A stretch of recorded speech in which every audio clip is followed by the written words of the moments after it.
Hi, everybody, and welcome back to yet another cracking installment of the Matt Brown Show. This is the Built in Texas series.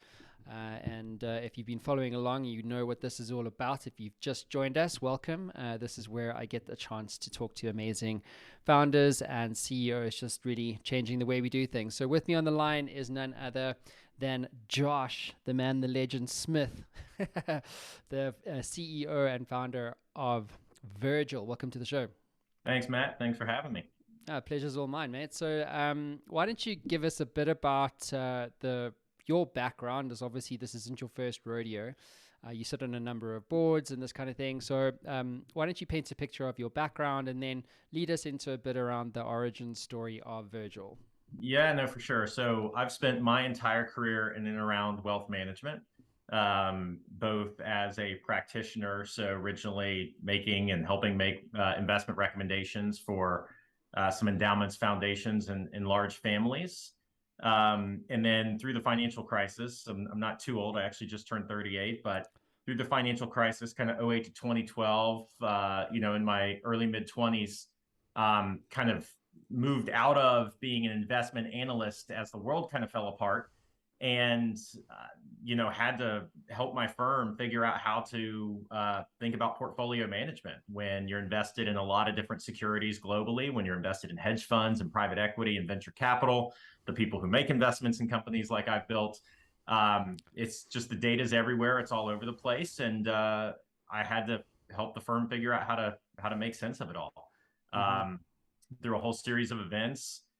Basically, fell into technology and so doing, helped them build an internal team, and then kind of accidentally left. My wife opened up an envelope, and as you probably know, with people who have spouses or significant others in the medical profession, you don't have a lot of control over where you go. And ended up in Birmingham, Alabama. Loved Birmingham, not my forever home, and said, screw it. I'm 28 years old, living in Birmingham. I've talked to 3 or 4 firms that had the same problem I had before, and never in a million years would have thought that we would have had the clients that we had. You could basically look at a top 10 list of large endowments, foundations, top 10 list of the biggest pension funds, top 10 list of the wealthiest people in the world. And 50 to 60% of those became clients of my first company called Solovis.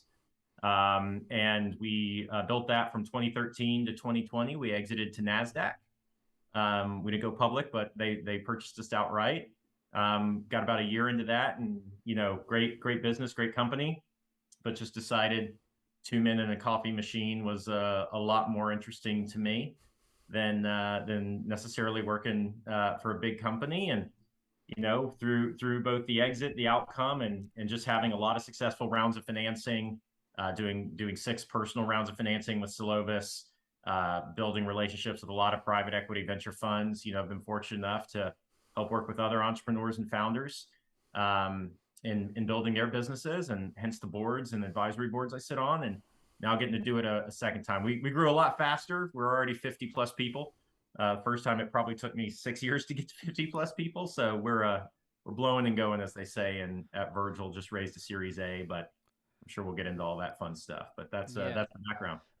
Fantastic. So, what did that process of listing on the Nasdaq rather, teach you about investing or just entrepreneurship, scale, and growth? Was there anything that surprised you from a lessons or insights perspective in the process of listing on the Nasdaq? Yeah, I mean, look, to be clear, first off, we were purchased by NASDAQ, didn't list on NASDAQ. I wanted to make clear, not a publicly traded company, but got purchased by NASDAQ. And through that whole process, Matt, I mean, you've got to just acknowledge that there's going to be a million things that happen that you don't expect to happen. You think you've got all your I's dotted, your T's crossed. You don't. That's why I believe having advisors, people talk about, I can do this myself, investment bankers, legal counsel, they all have real uses.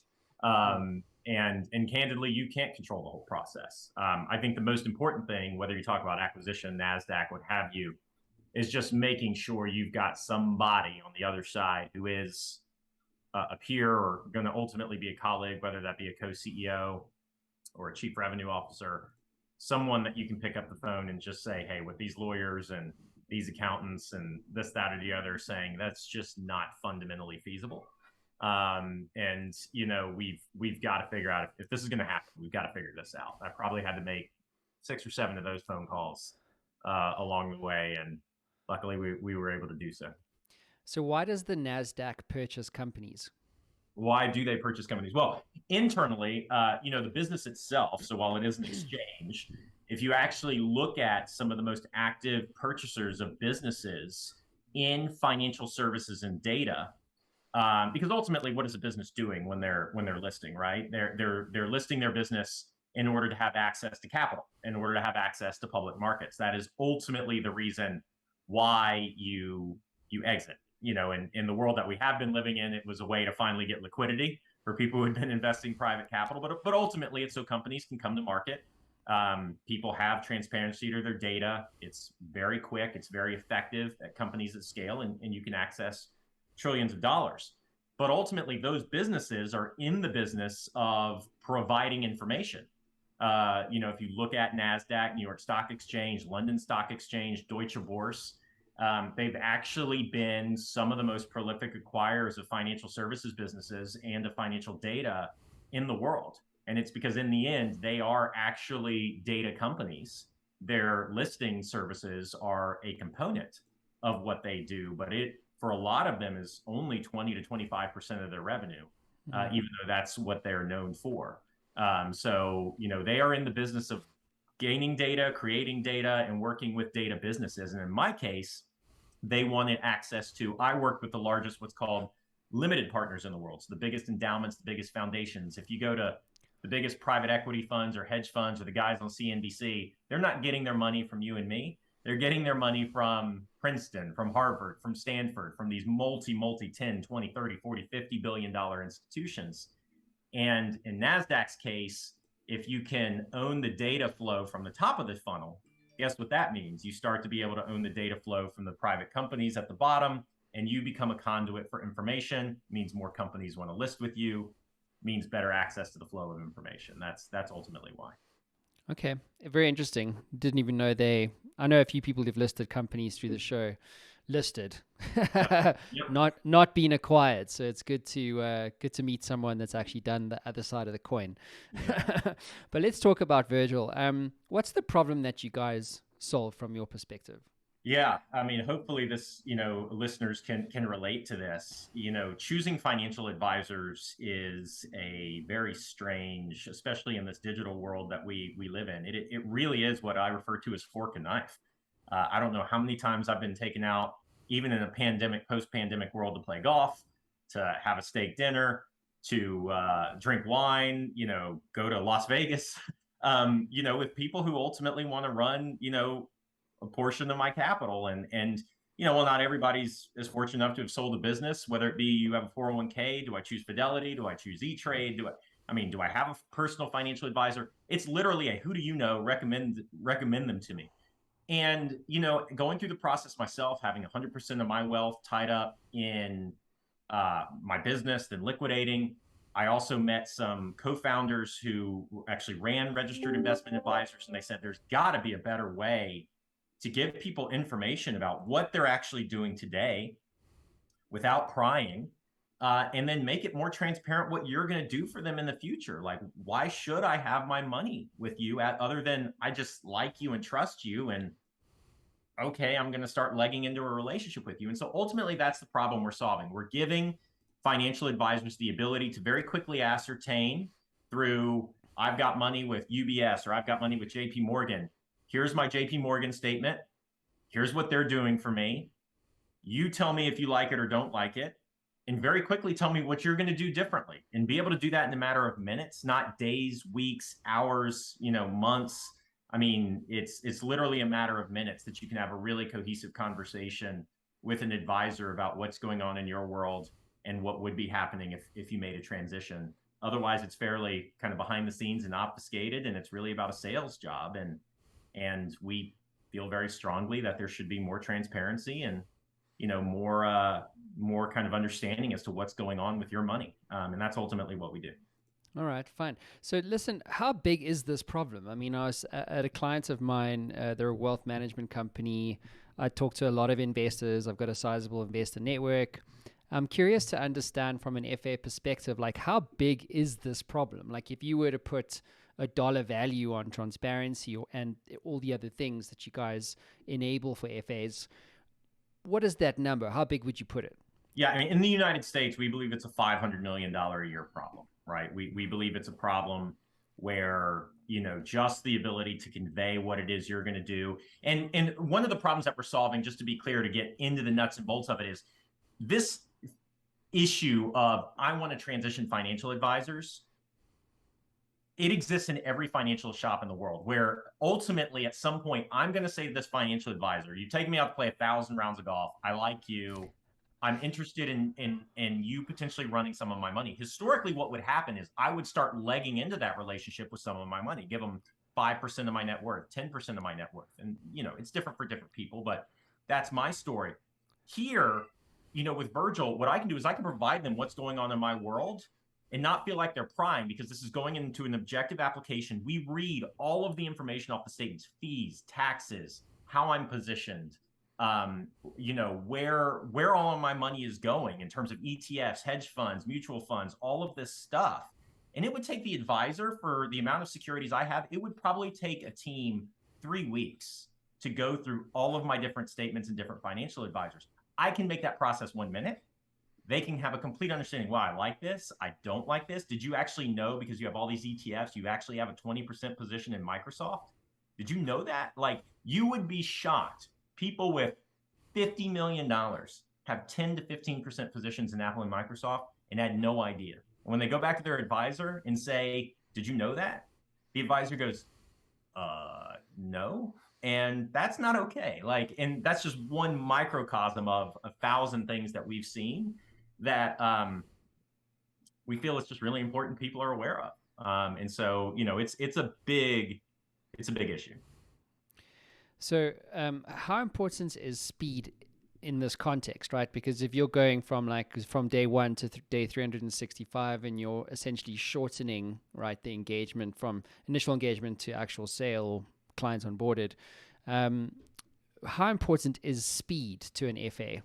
It's a great question, right? Because ultimately speed is money, right? Our big kind of cachet and thing that we tell our financial advisors is a 50% acceleration in time, in decision making timeframes, right? As well as a 25% larger check where that decision is yes, right? So in the case of financial advisors, who at this point are almost always paid based on percentage of assets, right? The ability to get someone to make a decision faster means more money in your pocket faster, right? Especially in down markets. The only way you're growing here is if you're adding new clients, because markets have gone down. So, speed becomes very important. It also means less cost, right? Because you're not having to go out to 1,000 rounds of golf in order to convince somebody to, have a conversation with me. It also gets you to know faster. And in any organization globally, a good sales leader is going to tell you, get to know just as fast as you get to yes. So you spend your time on more yeses. So there's a big return on investment component here, and there's a big cost savings component here, no matter which way you look at it. Now, there's a big difference, right? If I'm someone just looking at my mom's portfolio, she's a school teacher, has a clear 401k program, has 20 investment decisions. She's actually retired, so she can transition that now. Speed is actually very important to those advisors because it's a relatively small portfolio, right? So they want to be able to look across 1,000 school teachers and say, wow, here's 100 that, we can really help and really spend time on, because it's a 10-page problem, but it's 1,000 of them, right? Whereas if I get into someone with $100 million, going from 6 months to 2 months is huge, even though it's not, 3 days to 2 minutes. Going from 6 months to 2 months is huge, both in terms of value add to that advisor, value add to that client, and in terms of bringing that revenue in faster. So it's somewhat relative to size of assets, but we are clearly making a huge difference in terms of being able to provide value faster. Mm-hmm. So how does it actually work? Like if you're able to, read this information or PDFs, for instance, walk us through the technology or the platform itself. How does it all come together? Yeah, so the platform, we looked across and I don't want to get into too many kind of software as a service, SaaS terms, but there's horizontal SaaS solutions and then there's vertical SaaS solutions, right? And a horizontal SaaS solution is like Microsoft 365, right? Every organization across every single client, or I'm sorry, every single kind of industry in the world can use Microsoft Word because it goes across, it's a horizontal solution. Then there are vertical SaaS solutions, right? There are CRMs like a Salesforce. Salesforce is a horizontal solution, but then there are versions of Salesforce for financial services, versions of Salesforce for car mechanics, versions of Salesforce for plumbers, right? And there are CRMs that do the same thing. And so, from our perspective, we went out, we said, well, let's look at the horizontal solutions and see, is there something that can read information quickly? And what we realized is, while there is artificial intelligence, there is machine learning, we had to really take those concepts and apply them ourselves. So we built an entirely proprietary application that not only extracts the data, but then you've got to be able to match the tickers, match the QSIPs, match the identifying information between multiple tables. Then you have to validate it, right? And so all of that is completely proprietary. A real electronic PDF, whether it's generated from Word or another computer program, actually has the data inside of the PDF layers. And depending on how it's generated, there's a lot of intellectual property that goes into figuring that out. That's what we built and designed. So we've spent a lot, millions of dollars on building out this extractor. Then you've got to normalize it and standardize the data in order for it to match and run the analytics on top of it. So it's not a new novel crypto, blockchain style, situation here, but we are definitely using the most modern versions of AI and machine learning around extracting data and then applying our own secret sauce to it. Mm-hmm. So how much of an enabler has computer vision, AI, and ML been for you guys in terms of like getting market traction, attracting the kind of, client portfolio that you guys have? I mean, if you've got the top 10, as you mentioned up front, like wealthiest people in America, what have you. So I'm curious about this because the reason why I'm asking is because, I know founders who've used, the same technology set and they're like, don't do it, dude. Like, stay away. And then I've got other guys who are like huge proponents of it. So I'd love to get your view. Well, first off, congratulations. You're the first podcaster person I've ever spoken to from an interview perspective who's ever used the word or phrase computer vision. So congratulations on even understanding what that is. That is exactly what we're doing, right? This is computer vision. It's a subset of computer vision. And I'll just be clear, right? I mean, AI, machine learning, like you'll get me a little bit on the soapbox here. It's to some extent like politics. Like, they're not penicillin, right? They're not penicillin in the sense that, oh, now that AI and machine learning exists, that, I'm going to be able to cure all the bacterial infections in the world. Like, that is not what it is. Instead, they're like a scalpel. And whether you're using AI, machine learning, computer vision, different kinds of analytics processes, big data, small data, supercomputers, whatever, these are all buzzwords that you have to have a business application. And you have to still be able to standard and normalize data, right? When Tableau came out or Microsoft Power BI, everybody was like, oh my God, we're going to be able to visualize our data in completely normal ways. Well, guess what? If your data is garbage, I don't care what you put on top of it. It's still garbage in, garbage out, right? So we've been able, because of our subject matter expertise, because this is a vertical SaaS solution in industry that I've been in my entire life, my co-founders have been in their entire lives, we know the problems and we know the specific, like, I could extract all the data in the world. If I can't identify that that's Apple stock, it's useless, right? So being able to conform computer vision and conform AI and ML and natural language processing to the knowledge that we have and the databases that we have and the analytics that we have, and standardizing and normalizing that process is why we built a business. And it's going to be very difficult for anybody to catch us. That requires a lot of intellectual property just about the industry. To take an engineer and say, you're the best, you could take the best computer vision engineer in the world right now and say, go tackle this problem. It'd probably take them 20 years to get remotely where we are, because we've got so much IP around what this problem is. And so that's the type of founders that I really help out. Those are the businesses that I personally build, are businesses that have, I'm not changing the world building a horizontal SaaS solution that can extract data. I'm changing a specific subset of the world that has a really defined problem that I can point to and say that exists in every financial advisor in the world. And while that might not be $1 trillion opportunity, it's a multi-billion-dollar opportunity. And there are so many opportunities like that across businesses. I just love solving those problems. So Josh, how much of is this also true? So I'm going to relay a situation or scenario to you. So I'm a FA, let's say.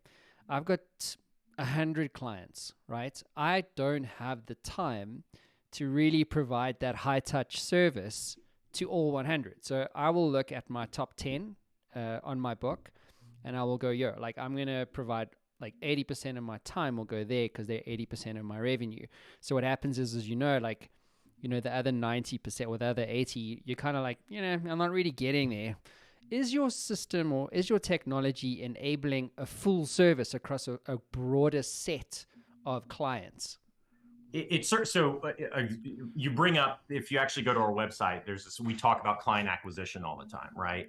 And what immediately happened was our very first clients said to us, great, we showed this to our prospects. They're now clients, and the clients have said they'd never seen it before. And so they said, we have to keep showing them this in order to show, all this transparency. So you bring up what we call the retention and ongoing monitoring component. And you hit the nail on the head, right? Different business models are set up in different ways in the financial advisor space. So I'm not going to get into that. I'm simply going to answer the question this way. Virgil, through our reporting, both internally, so the B2B component to financial advisors, but then the B2B2C component to their clients, so the clients of our clients, there is a compliance component to this. There is a component that allows people to see, wow, compared to this benchmark or compared to this model, they've started to drift or something has happened. And so, yes, we 100% see and we 100% expect, look, we've only been in markets like with our product since February this year. We're about a year and 11 months old now. So we're continuing to see these things unfold. But, candidly, the ability for advisors to look across and do comparisons on themselves, we actually have this concept called the Virgil score. And you can very quickly start to see across performance, risk, diversification, taxes, and fees. You can very quickly start to see if you're moving out of bounds. And that is a huge component about that retention and will allow you to service more clients, we believe, effectively. Exactly, and that's really a huge ROI, isn't it? Like being able to provide a full service consistently across your full book is like a real win. Just to maybe change gears for a moment, you guys have just closed your Series A funding round. You've raised 15 million. I always have this as like an ongoing, conversation with founders because like the macroeconomics are shit right now. Like, well, they're not bad actually. They're kind of like in a holding pattern. And you've kind of done a really great job at closing this round. How have you found it harder than you typically want in terms of like your expectation in terms of raising that amount of money in the market the way that it is? Has it been harder? Were VCs like harder to access? Are they more picky? What are you seeing? Yeah, great question.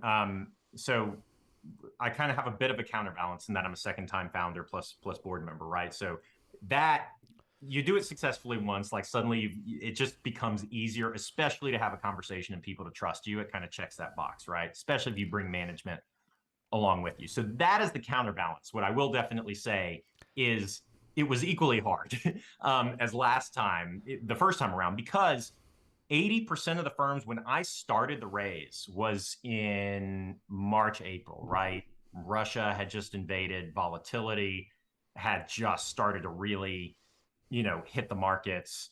I mean, and private equity, venture capital, growth equity just literally went pencils down. So 80% of the firms I still talk to, I just got back from Money 2020, one of the largest fintech conferences in Las Vegas. I mean, there are still firms who've made 0 investments this year. And these are firms who made 50 last year, right? So it's definitely harder from the supply, even though everybody talks about the amount of dry powder, and there's just tremendous amounts of money in private investments and more coming every day. People aren't deploying it. And a lot of that is because people are scared. They know they overextended probably last year. They've been very focused on their current portfolio. Like, how can we continue to support our current portfolio?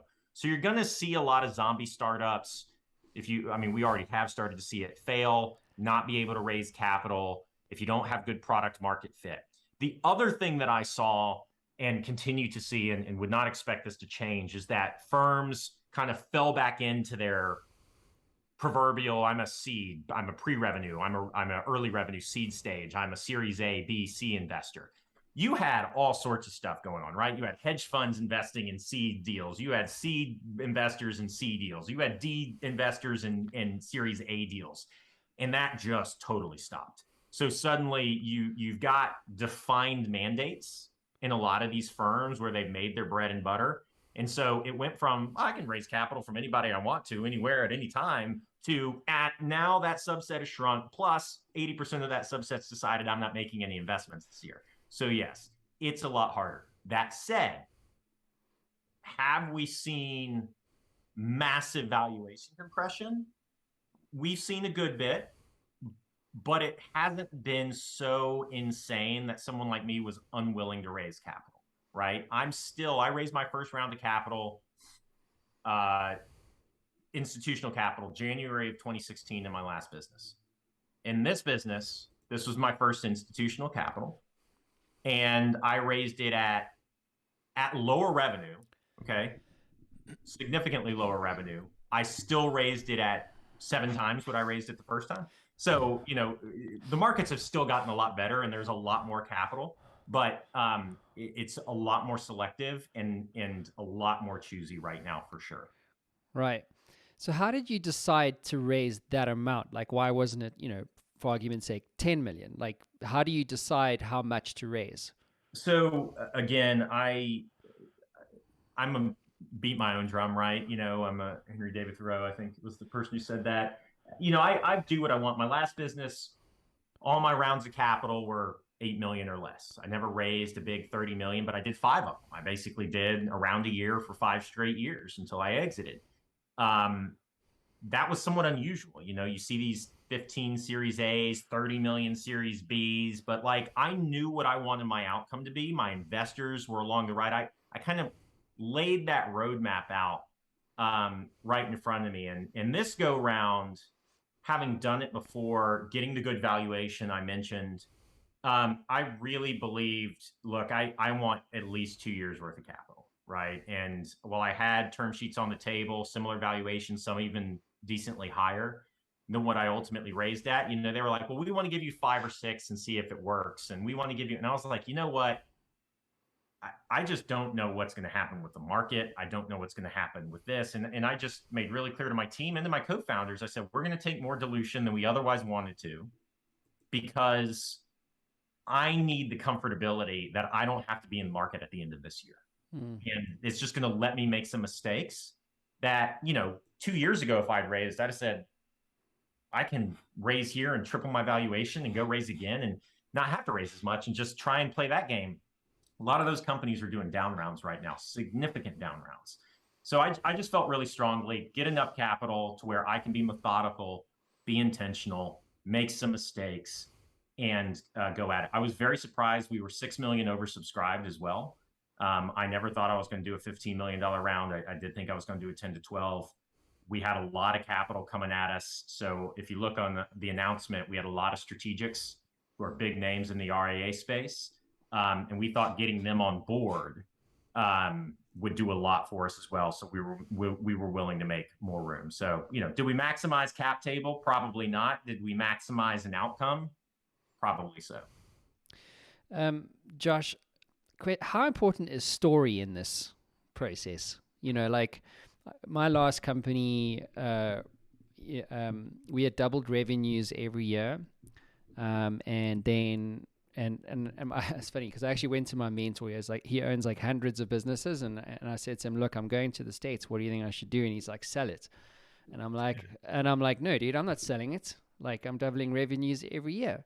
And he's like, "Matt, let me tell you honestly here, dude. It's like I know X with like more money than you, smarter than you, went to the US, and had their asses handed to them.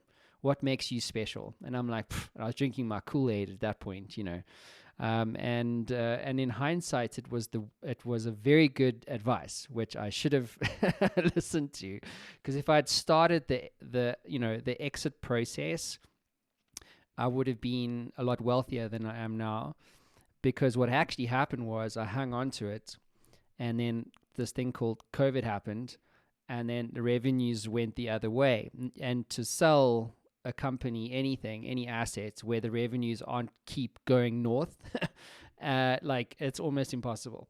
And that's this. It's the story, isn't it? That's what I'm Yeah. trying to get across. It's like, listen, like, are you doubling revenues every year? I know, like, the EBITDA and all that stuff is important, and the terms are also important, but the overall story, if I've found, at least in my own personal experience, it's like there's a window to do this, because like you may not have got 15 million, you know what I'm saying? Like, I know you were oversubscribed and what happened, but for a lot of other companies, if you mess up the timing, right, the timing of markets can affect the story. The story gets impacted. It's not as shiny as it was.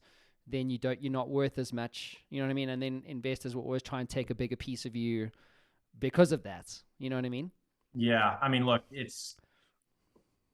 I am a storyteller, right? Not like I fib, but like I believe positioning, go to market positioning, the story is everything. And I tell everybody that I don't care how great an idea is. I'm backing a management team, and I'm backing a management team who convinced me in good times and bad that, you know, yes, I have to believe there's an addressable market. Yes, I have to believe revenues can continue to go up, right? Yes, I have to believe that there's some sort of moat here. But everything in my view, just to your question, is the story. If I didn't hit my numbers, or if I triple my numbers, is my expectation I'm going to do that again next year? Did something materially happen, or did I just miss it, whether to the positive or to the negative? And how did that play out? You see businesses all the time that are 20 million in revenue, 30 million in revenue, but they just don't tell a good story, and they don't get the multiples. In my case, I was able to get a 16, 17x multiple on revenue in my first business because I was able to really convey two things: one, market penetration, and retention.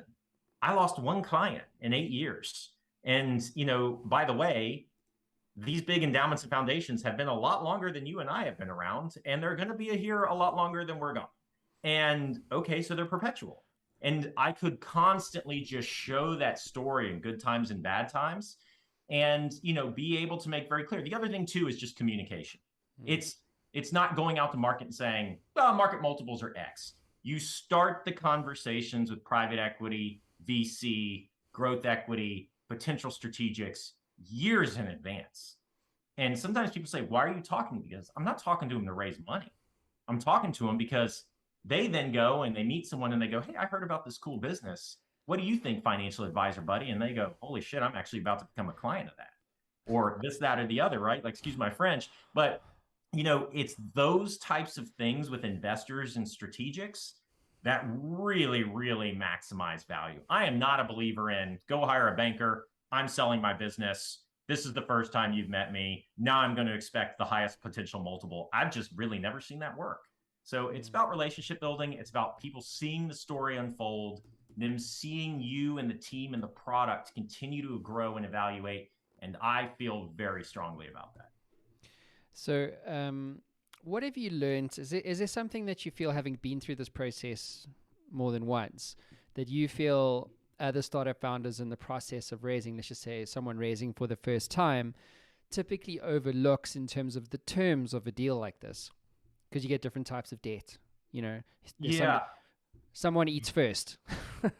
Yeah. So I guess clarify the question, Matt. Are you asking about what they overlook from like a capital raising perspective? Yeah, and terms, like the way that these things are sometimes structured.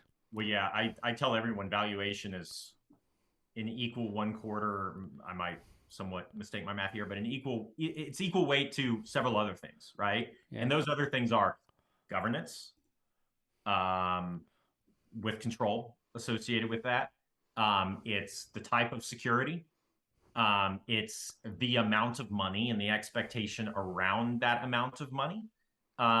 It's really those aspects: valuation, security, governance, and expectation in terms of how this money is going to deploy. I'm not going to name names, but there was a company raised $100 million off of $1 million in revenue, but they got $1 billion+ valuation. founders are flying around in private jets. Why? Because the backers expected them to spend the money.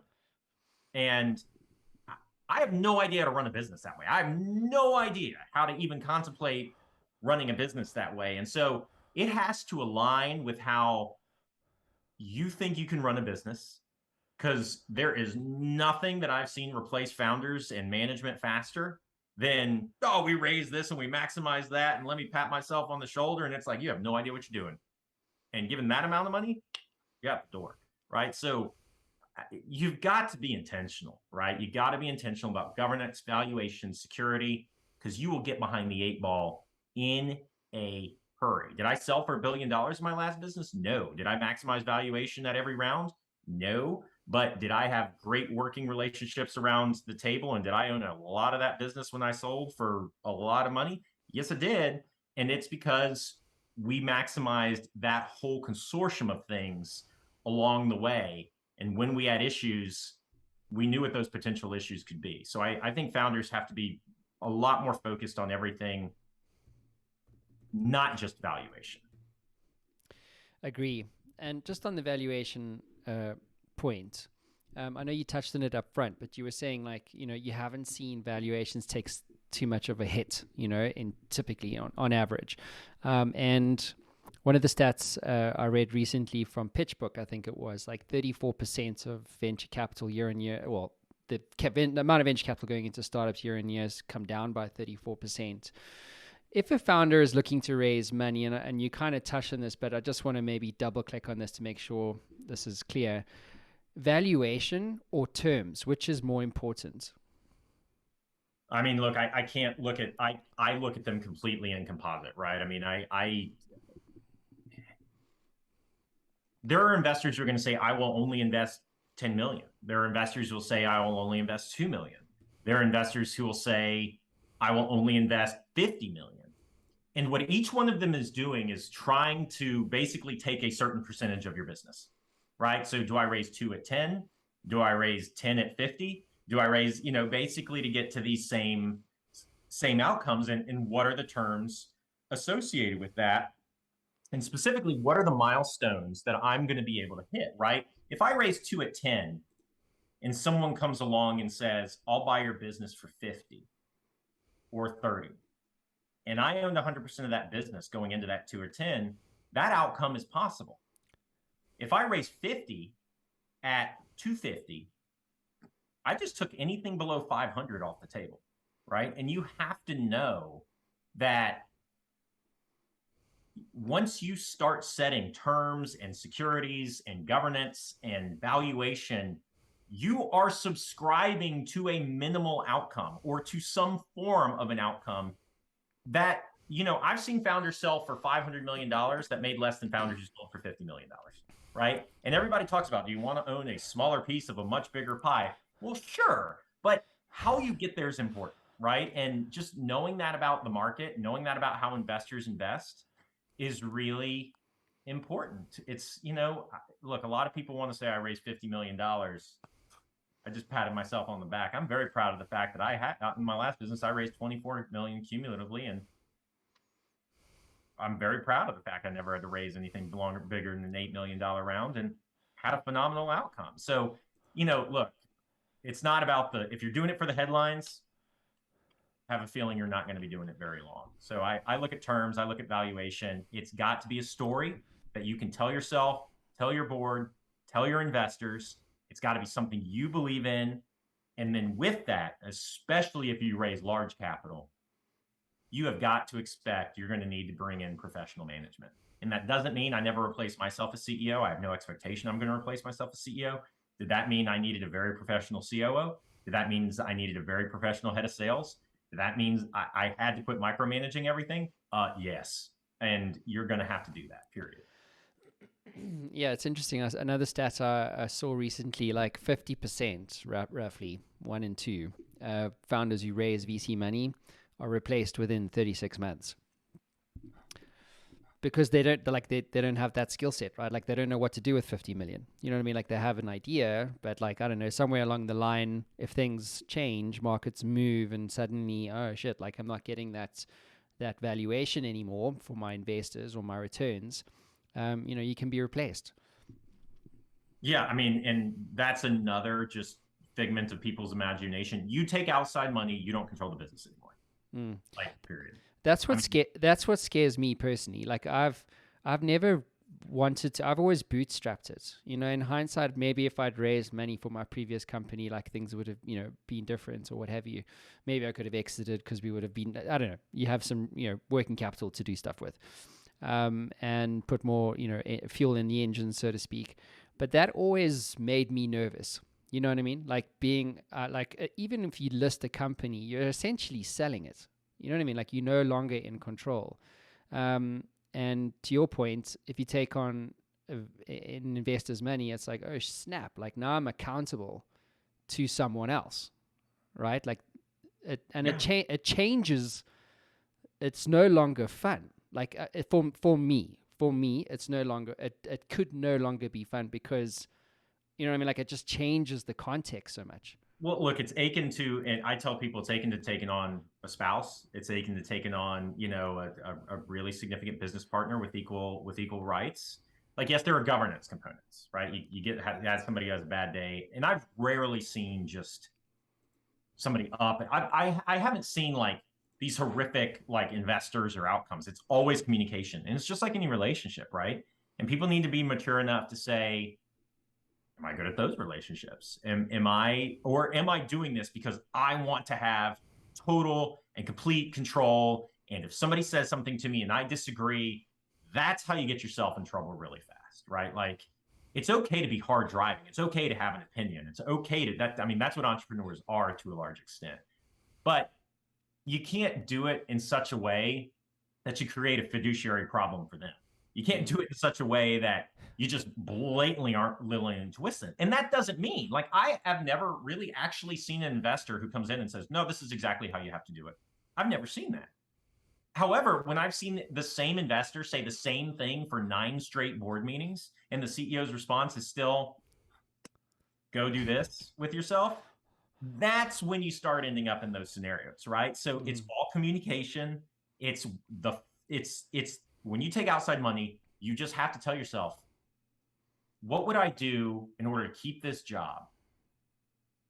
Even though I'm the ultimate sayer and they have backed me, because they have backed you as the entrepreneur. They have backed you. It's just like getting married. You didn't get married to get divorced like a year later. Like, that's not fun. They've got to go explain it to people. Like, they get their own, like, the partner who invested, that's a big black mark on their back. Like, it's not fun for them to have to do this. So you just got to recognize that there's a lot going on here, but you do control it. But it's still a relationship. And like any relationship, it can go bad. And ultimately, the outcome has to be, we've got to separate this. And the reason why I say is, even if you own total control of the business, right? The first people any new investor is going to call are the current investors on the cap table and say, what do you think about this guy? It's a 0. You're not raising money. So that's why I say, even if you control the business, you don't control the business, because that phone call happens almost every time. So you got to be real.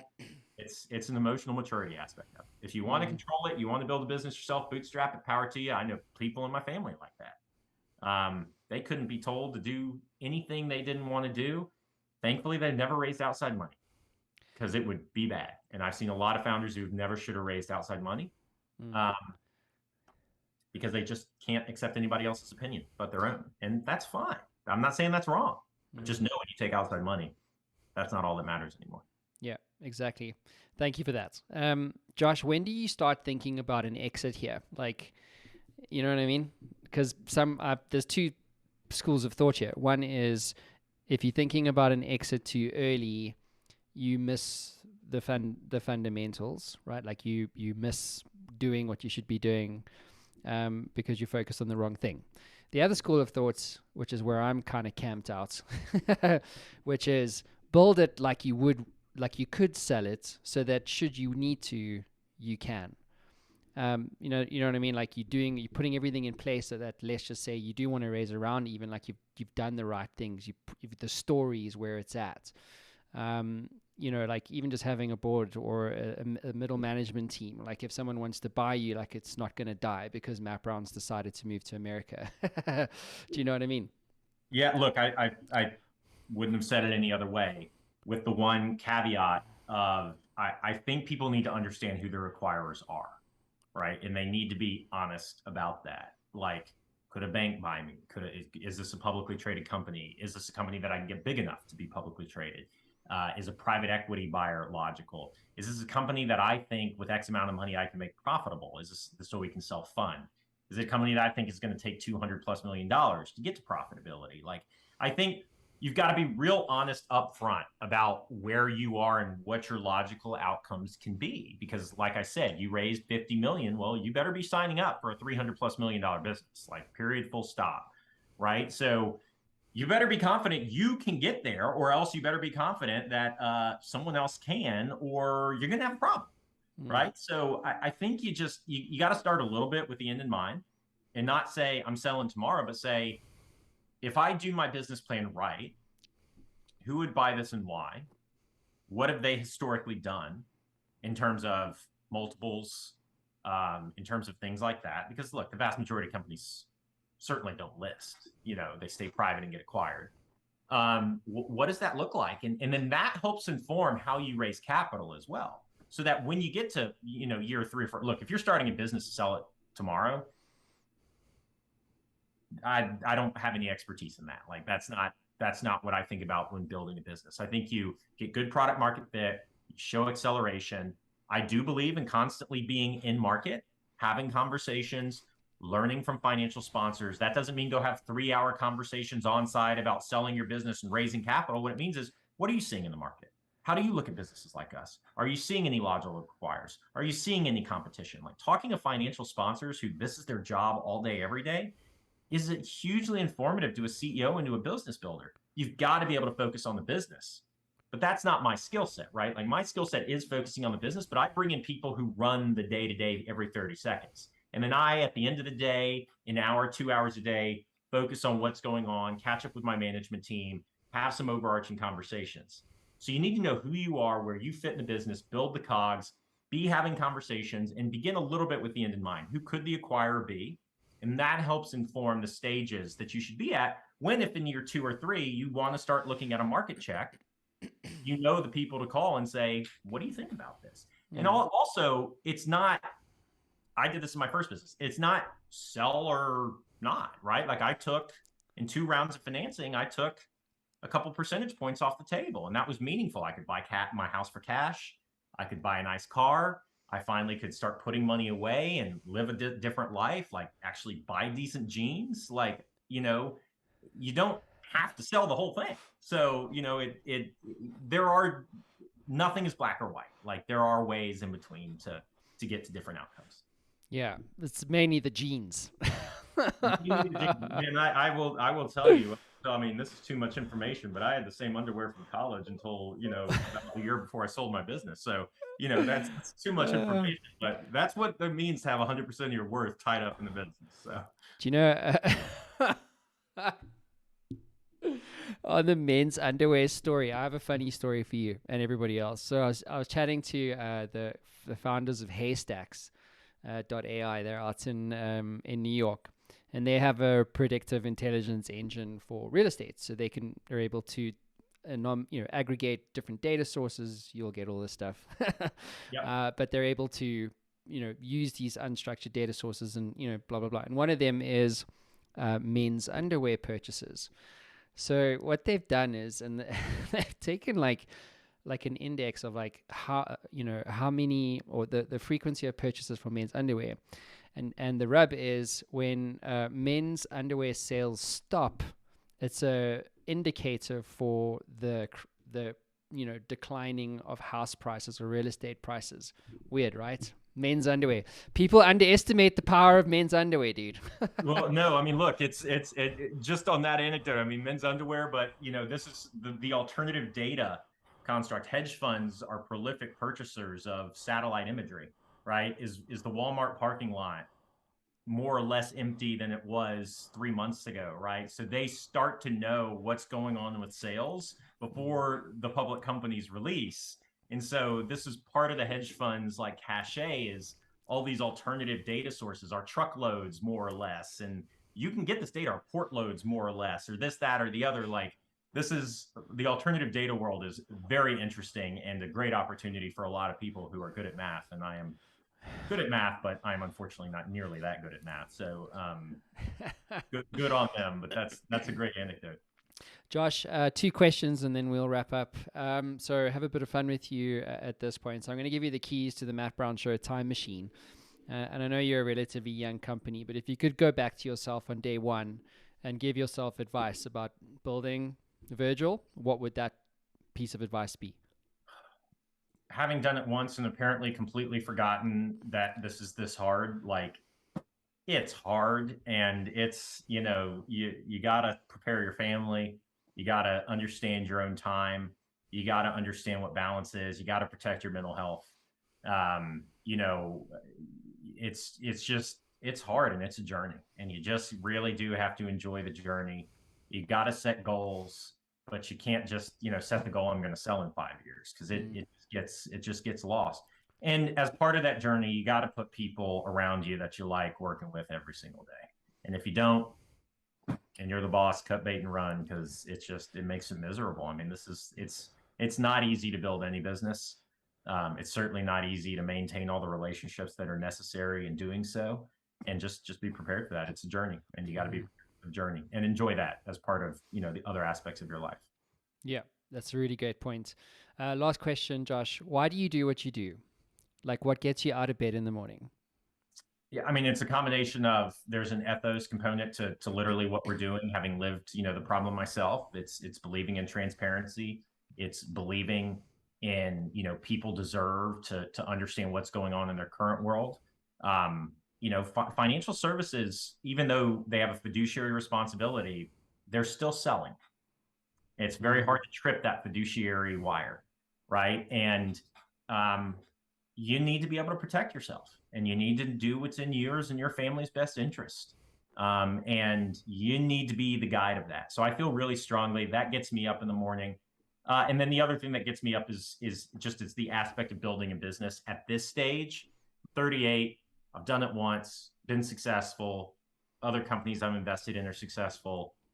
It's really about mentoring and helping others. And nothing gives me greater pleasure actually than seeing my management team from my prior business now running a 6 times larger business, moving on and making millions of dollars a year in other, businesses. That is a huge sense of pride for me, whether I do another thing or I'm successful at all the rest of my life, knowing that when kids entered my world as theater majors and waiters, are now running entire divisions, making mid 6 figures a year. That's the best part of it, and I love that. Amazing. Josh Smith, thanks for being on the show, bud. Thanks, Matt. Appreciate it. Cheers, guys. Bye now.